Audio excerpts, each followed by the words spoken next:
یہ جو حدیث نمبر 3863 ہے، یہ حدیث نمبر 3684 میں مقرر بھی ہے، 3684 میں وہاں بھی آئی ہوئی ہے، اور اس میں ہے حضرت عبداللہ بن مسعود کہتے ہیں ما زلنا اعزتا منذ اسلم عمر۔ اعزہ عزیز کی جمع ہے، عزیز کا معنی غالب، یہ جو کہتا ہوں قرآن میں تھا نا وَهُوَ الْعَزِيزُ الْحَكِيمُ، تو عزیز کا معنی غلبے والا ہے، اللہ غلبے والا ہے، اقتدار والا ہے، تو تقی صاحب اس کا ترجمہ کرتے ہیں العزیز الحکیم، جس کا اقتدار بھی کامل، حکمت بھی کامل۔ کیا خوب ترجمہ۔ ما زلنا اعزتا، ہم ہمیشہ غالب رہے، منذ اسلم عمر، جب سے حضرت عمر مسلمان ہوئے۔ یہ لکھا ما كان الصحابة يستطيعون ان يصلوا في المسجد الحرام فلما اسلم عمر قاتلهم حتى تركونا فصلينا فيه ظاهرا۔ اچھا آگے تشریح ہوگی اتنی کافی ہے، آگے چلو بھائی۔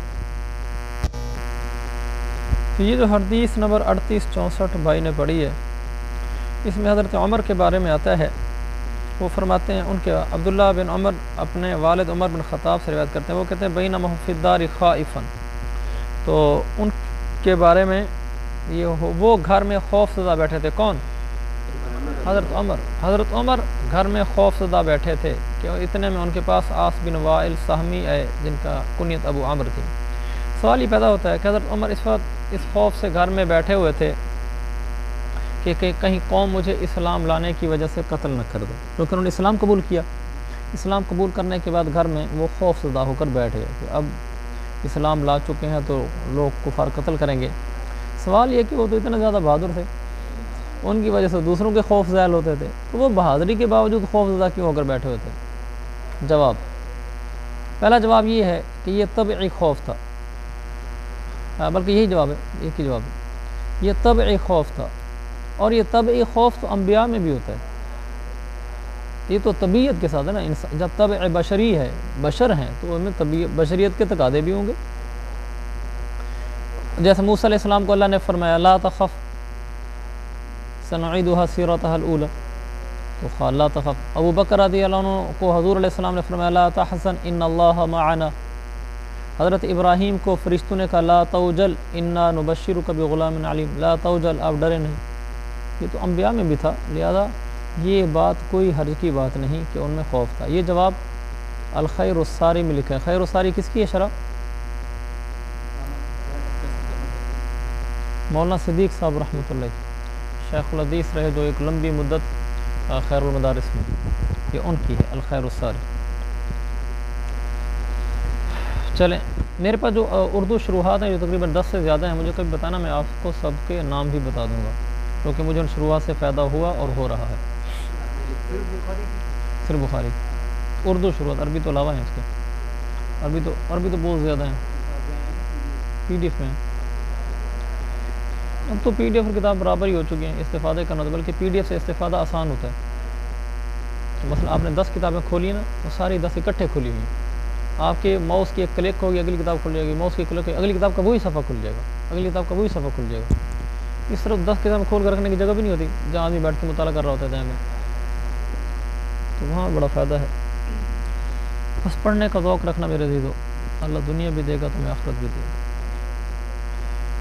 آج کل میں وہ پڑھتا رہتا ہوں اکابر علماء دیوبند کے آخری لمحات، اس لیے پھر بیٹری چارج ہونا شروع ہو چکی ہے۔ اچھا، اتنے میں حضرت عاص بن وائل سہمی اے ابو عمر علیہ حلت حبارۃ، ان کے اوپر یمنی چادر کا جوڑا تھا۔